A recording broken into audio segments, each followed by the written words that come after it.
श्री दत्त जयंती निमित्त मिरजेत विविध धार्मिक कार्यक्रम, महात्मा गांधी पोलीस चौकीजवळ महाप्रसादाचे आयोजन। श्री दत्त जयंती निमित्त मिरजेत विविध धार्मिक कार्यक्रमाचे आयोजन करण्यात आले आहे। यामध्ये कीर्तन, भजनी मंडळ, काकड आरती, पारायण, हरिपाठ या विविध कार्यक्रमांचा समावेश आहे। मिरजेतील मिशन हॉस्पिटल शेजारील महात्मा गांधी पोलीस चौकीजवळ दत्त जयंती निमित्त महाप्रसादाचं आयोजन करण्यात आलं होतं। श्री दत्त दर्शन घेण्यासाठी आणि महाप्रसादाचा लाभ घेण्यासाठी भाविकांनी मोठी गर्दी केली होती। सांगली जिल्हा नियोजन समितीचे माजी सदस्य पोपटराव कांबळे, दत्त जयंती समितीचे अध्यक्ष अर्जुन कोकाटे, दिलीप माने, योगेश मोरे, प्रीतम शेट्टे, विनोद काजवे, सोमनाथ बबन आणि संतोष कलगुटकी यांनी या महाप्रसादाचे आयोजन केले होते।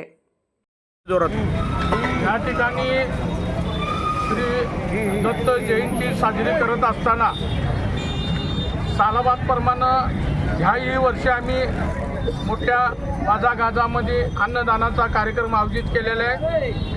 या कार्यक्रमाचे अध्यक्ष अर्जुन कोकाटे, मी स्वतः,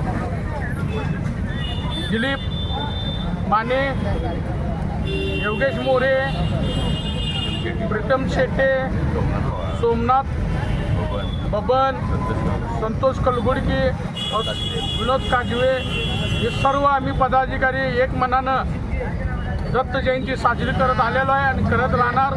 इथून पुढेही पुढल्या वर्षी ह्याच्याकिंता मोठा आम्ही अन्नदानाचा कार्यक्रम आयोजित करणार। एवढंच बोलून मी थांबतो। जय हिंद, जय महाराष्ट्र।